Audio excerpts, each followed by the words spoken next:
नमस्कार दोस्तों, आपके अपने YouTube चैनल कलाम स्टडी में आपका हार्दिक स्वागत है। दोस्तों, आज हम चर्चा करेंगे आज के करंट अफेयर्स के बारे में। तो देखते हैं आज का करंट अफेयर्स।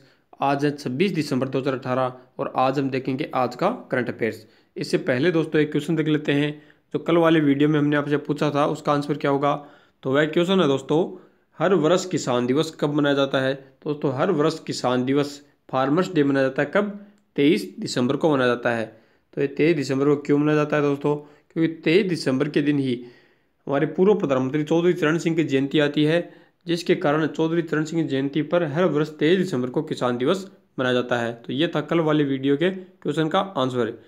यदि आपने अभी तक हमारे वीडियो को लाइक नहीं किया है तो पहले आप हमारे वीडियो को लाइक करें। यदि आप चैनल पर पहली बार आए हैं और चैनल को अभी तक सब्सक्राइब नहीं किया है तो नीचे दिए गए लाल बटन, इस प्रकार के लाल बटन पर जाकर चैनल को सब्सक्राइब जरूर करें। तो उसके पास जो घंटे का निशान बनकर आएगा उस घंटे के निशान को जरूर दबा दें, जिससे हमारी वीडियो का नोटिफिकेशन वीडियो डालते ही आपको मिल जाएगा और आप देख पाएंगे नए नए वीडियो। तो इस वीडियो की PDF फाइल का लिंक हमने डिस्क्रिप्शन में दे दिया है। तो डिस्क्रिप्शन में जाकर आप लिंक पर क्लिक करके इस वीडियो की PDF फाइल भी प्राप्त कर सकते हैं। अब देखते हैं आज का करंट अफेयर्स। तो आज के करंट अफेयर्स में आज का पहला क्वेश्चन क्या है दोस्तों? तो वह है, हाल ही में राष्ट्रीय उपभोक्ता दिवस कब मनाया गया है। तो दोस्तों, हाल ही में राष्ट्रीय उपभोक्ता दिवस मनाया गया है 24 दिसंबर को। तो हर वर्ष 24 दिसंबर को ही राष्ट्रीय उपभोक्ता दिवस मनाया जाता है। तो इस वर्ष भी 24 दिसंबर को राष्ट्रीय उपभोक्ता दिवस मनाया गया। तो जानते हैं इस दिवस के बारे में। था इस वर्ष की थीम क्या थी उसके बारे में। ये पोस्टर देखिए आप, ये पोस्टर है इस वर्ष क्या, नेशनल कंज्यूमर डे, राष्ट्रीय उपभोक्ता दिवस का पोस्टर है। तो इस 2018 की थीम क्या थी? ये लिखी गई theme timely disposal of consumer complaints. ये इस वर्ष 2018 की राष्ट्रीय उपभोक्ता दिवस की थीम थी। तो इसके बारे में और जानते हैं दोस्तों कि प्रत्येक वर्ष दोस्तों 24 दिसंबर को भारत में एक विशिष्ट विषय के साथ राष्ट्रीय उपभोक्ता दिवस मनाया जाता है। हर वर्ष मनाया जाता है 24 दिसंबर को। तो इस वर्ष की थीम आपको अभी बताई मैंने कि timely disposal of consumer complaints, ये इस वर्ष की थीम थी, विषय था। तो दोस्तों, इसी दिन 1986 में, मतलब ये इसकी राष्ट्रीय उपभोक्ता कानून कब लागू हुआ? 1986 में 24 दिसंबर 1986 को उपभोक्ता संरक्षण अधिनियम को राष्ट्रपति की सहमति प्राप्त हुई थी। तो इस अधिनियम को देश में उपभोक्ता आंदोलन में एक ऐतिहासिक मील का पत्थर माना जाता है। इसमें दोस्तों क्या होता है कि हम उपभोक्ता न्यायालय में अपनी शिकायत कर सकते हैं, जिससे हमारी शिकायतों का निपटारा शीघ्र हो। ये इस वर्ष की थीम थी। अब देखते हैं अगला क्वेश्चन। तो अगला क्वेश्चन है, हाल ही में किस राज्य की विधानसभा ने विरोधी भीड़ हिंसा विधेयक पारित किया है। तो दोस्तों, किस राज्य ने किया है? इसका आंसर होगा मणिपुर। तो राइट आंसर मणिपुर है। तो विरोधी भीड़ हिंसा विधेयक कानून मणिपुर राज्य ने पारित किया है। तो जानते हैं मणिपुर के बारे में। ये मैप देखिए आप, ये मैप है मणिपुर राज्य का मैप। तो मणिपुर के बारे में जानते हैं। तो मणिपुर का गठन कब हुआ दोस्तों? तो मणिपुर का गठन हुआ 21 जनवरी 1972 को मणिपुर का गठन हुआ। राजधानी कहाँ है? राजधानी है इम्फाल है मणिपुर की राजधानी।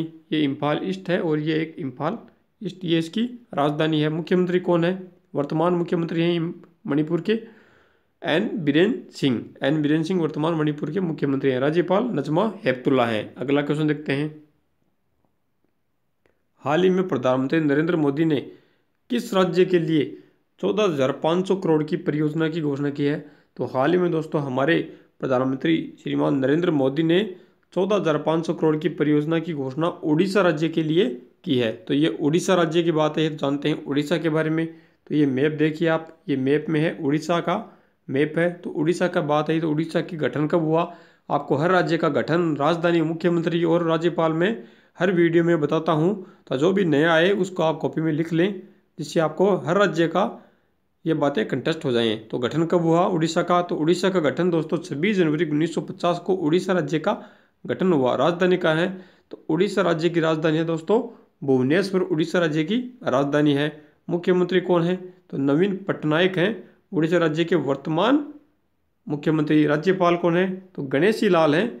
उड़ीसा राज्य के वर्तमान राज्यपाल कौन है? गणेशी लाल है। ये था दोस्तों तीसरा क्वेश्चन। अब देखते हैं अगला क्वेश्चन। तो अगला क्वेश्चन है, हाल ही में गीतेका को, ये गीतेका एक जगह का नाम है, जिसको किस देश ने अपनी राजधानी घोषित किया है?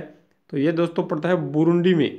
तो बुरुंडी एक देश है जिसने हाल ही में गीतेका को अपनी राजधानी घोषित किया है। तो गीतेका बुरुंडी का एक शहर है जिसको राजधानी घोषित किया है। तो इससे पहले बुरुंडी की राजधानी क्या थी? तो बुरुंडी के बारे में जानते हैं। तो ये फ्लैग देखिए आप, ये झंडा है बुरुंडी देश का झंडा है। बुरुंडी की इससे पूर्व गीतेगा से पूर्व क्या राजधानी थी? बुजुम्बुरा। बुजुम्बुरा बुरुंडी की इससे पहले राजधानी थी। तो अभी बुरुंडी की राजधानी क्या हो गई? गीतेगा हो गई। तो बुरुंडी की मुद्रा क्या है? तो बुरुंडी फ्रैंक है बुरुंडी की वर्तमान मुद्रा। अगला क्वेश्चन देखते हैं। अगला क्वेश्चन है, हाल ही में तीरंदाजी संघ का नया अध्यक्ष किसे नियुक्त किया गया है? तो दोस्तों हाल ही में तीरंदाजी संघ का नया अध्यक्ष चुना गया है BVP राव। BVP राव, ये जो बीच में बिना बाल वाले दिखाई दे रहे हैं ये है BVP राव, जिन्हें हाल ही में तीरंदाजी संघ का नया अध्यक्ष नियुक्त किया गया है। अब देखते हैं दोस्तों इनके बारे में कि ये कहाँ के हैं। ये असम के तीरंदाजी संघ के प्रतिनिधित्व करने वाले राव ने नई दिल्ली के जवाहरलाल नेहरू स्टेडियम में हुए चुनाव में त्रिपुरा के रूपक देवरॉय को हराया है। तो इन दोनों के मध्य चुनाव हुआ था, राव के मध्य व त्रिपुरा के रूपक देवराव के मध्य। तो इसमें जीत किसने हासिल की? राव ने जीत हासिल की। तो तीरंदाजी संघ के अध्यक्ष चुने के राव। अब देखते हैं अगला क्वेश्चन। तो भारत का पहला संगीत संग्रहालय थिरुवयारू में स्थापित किया गया। तो थिरुवयारू एक जगह का नाम है जहाँ पर भारत का पहला संगीत संग्रहालय स्थापित किया गया है। तो ये किस राज्य में पड़ता है दोस्तों?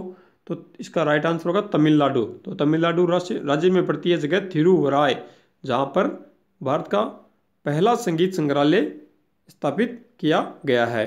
तो दोस्तों जानते हैं तमिलनाडु के बारे में। ये मैप देखिए आप, ये मैप है तमिलनाडु राज्य का मैप। तो तमिलनाडु के दोस्तों गठन कब हुआ? तो तमिलनाडु का गठन हुआ 26 जनवरी 1950 को तमिलनाडु राज्य का गठन हुआ। राजधानी कहाँ है? तो तमिलनाडु की वर्तमान राजधानी है चेन्नई, वर्तमान राजधानी है। मुख्यमंत्री कौन है? तो के पलानीस्वामी मुख्यमंत्री हैं वर्तमान तमिलनाडु के। राज्यपाल कौन है? बनवारी लाल पुरोहित हैं तमिलनाडु के वर्तमान राज्यपाल। दोस्तों ये पहला संगीत संग्रहालय जहाँ पर स्थापित किया गया है, कहाँ पर? थिरुवयारू में स्थापित किया गया है। तो ये वहाँ पर ही क्यों किया गया, इसके बारे में जानते हैं। दोस्तों थिरुवयारू में दोस्तों कर्नाटक के संगीत के त्रिनेत्रों में से एक थे संत त्यागराज, जो महान संगीतज्ञ थे, जिनका जन्म स्थान है। इनका जन्म स्थान होने के कारण ही थिरुवयारू में भारत का प्रथम संगीत संग्रहालय स्थापित किया गया है। अब जानते हैं अगला क्वेश्चन। तो अगला क्वेश्चन है 75वीं CCI western India squash championship 2018 में पुरुष वर्ग का खिताब किसने जीता है? तो इस 75वीं पुरुष वर्ग श्रृंखला में दोस्तों महेश मंगवाकर ने यह खिताब जीता है। तो महेश मंगवाकर कौन है? ये फोटो में देखिए आप, ये है महेश मंगवाकर, इन्होंने यही खिताब जीता है। अब देखते हैं अगला क्वेश्चन। तो अगला क्वेश्चन है 2018 का महाराष्ट्र केसरी का खिताब किसने जीता है?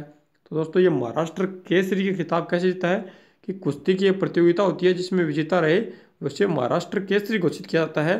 तो 2018 का महाराष्ट्र केसरी का खिताब किसने जीता है? बाला रफीक शेख है जिन्होंने यह खिताब जीता है। ये फोटो में आपको गोठा लिए हुए दिखाई दे रहे हैं, ये है बाला रफीक शेख जिन्हें महाराष्ट्र केसरी 2018 का खिताब जीता है। तो इन्होंने कुश्ती में किनको हराया? अभिजीत कटके हैं महाराष्ट्र के, जिनको हराकर बाला रफीक शेख ने महाराष्ट्र केसरी का खिताब जीता है। अगला क्वेश्चन देखते हैं। 23 दिसंबर 2018 को संयुक्त अरब अमीरात में फीफा क्लब विश्व कप 2018 किसने जीता? तो दोस्तों 23 दिसंबर 2018 को संयुक्त अरब अमीरात में आयोजित फीफा क्लब विश्व कप रियल मैड्रिड टीम ने जीता है। तो रियल मैड्रिड टीम कौन सी है? ये फोटो में आपको दिखाई दे रहे हैं, ये है रियल मैड्रिड टीम जिन्होंने ये खिताब जीता है। तो दोस्तों ये स्पेन की है। स्पेन की रियल मैड्रिड ने लगातार तीसरे वर्ष क्लब विश्व कप जीता है और फाइनल में अबू धाबी की ओर से अल एन को हराकर कुल चौथा रिकॉर्ड बनाया है। तो रियल अब प्रतियोगिता में सबसे अधिक जीत का रिकॉर्ड रखता है। तो ये रियल मैड्रिड टीम है, ये अभी तक सबसे अधिक जीत का रिकॉर्ड है इनके पास, जो पहली बार 2000 में आयोजित किया गया था और वे अब स्पेनिश प्रतिद्वंदियों बार्सिलोना से एक कदम आगे पहुंच चुके हैं। अगला क्वेश्चन देखते हैं। अगला क्वेश्चन है, हाल ही में गायिका दीपाली बोरतोकुर का निधन हो गया है। 77 साल की उम्र में निधन हो गया है। तो वह किस राज्य की थी? तो ये गायिका है दीपाली बोरतोकुर, ये असम राज्य की थी। तो दोस्तों ये फोटो में देखिए, ये है गायिका दीपाली बोरतोकुर जिनका निधन हो गया है। तो ये असम राज्य की थी। था इनके बारे में जानते हैं। दोस्तों यह 1998 में, ये दीपाली 1998 में पद्मश्री प्राप्त करता थी, पद्मश्री मिला था इन्हें। तो उन्हें असमियो लता मंगेशकर भी कहा जाता है, मतलब असम की लता मंगेशकर दीपावली बोर ठाकुर को कहा जाता है, जिनका हाल ही में 17 वर्ष की उम्र में निधन हो गया है। तो दीपावली को दोस्तों द टेलीग्राफ के द एक्सोम श्रीस्टो एवं शिल्पी बोटो और आइडू हांडिक शिल्पी अवार्ड 2012 से भी सम्मानित किया गया है। यह था दोस्तों आज का करंट अफेयर्स। अब एक क्वेश्चन आपके लिए छोड़कर जाता हूँ, जिसका आंसर आपको कमेंट बॉक्स में जरूर देना है। तो इस क्वेश्चन के बारे में जितना ज़्यादा जानते हैं उतना ज़्यादा आपको लिखना है, जिससे आपकी प्रैक्टिस हो जाएगी। तो क्वेश्चन है, साइकिल से दुनिया का चक्कर लगाने वाली सबसे तेज महिला वेदांगी कुलकर्णी किस देश की हैं? ऑप्शन है भारत, बांग्लादेश, नेपाल, इंग्लैंड। इन चारों में से जो भी राइट आंसर होगा वो आपको कमेंट बॉक्स में नीचे जरूर देना है। तो धन्यवाद दोस्तों, ये था आज का करंट अफेयर्स। यदि अभी तक आपने हमारे चैनल को सब्सक्राइब नहीं किया है तो नीचे दिए गए इस प्रकार के लाल बटन पर जाकर चैनल को सब्सक्राइब करें। तो उसके पास जो घंटे का निशान बन रहेगा उसको जरूर दबा दें, जिससे हमारे वीडियो का नोटिफिकेशन वीडियो डालते ही आपको मिल जाएगा। तो इस वीडियो की PDF फाइल का लिंक डिस्क्रिप्शन में दे दिया है, वहाँ से आप PDF फाइल डाउनलोड कर सकते हैं। धन्यवाद दोस्तों, कल फिर मिलते हैं एक नई वीडियो के साथ।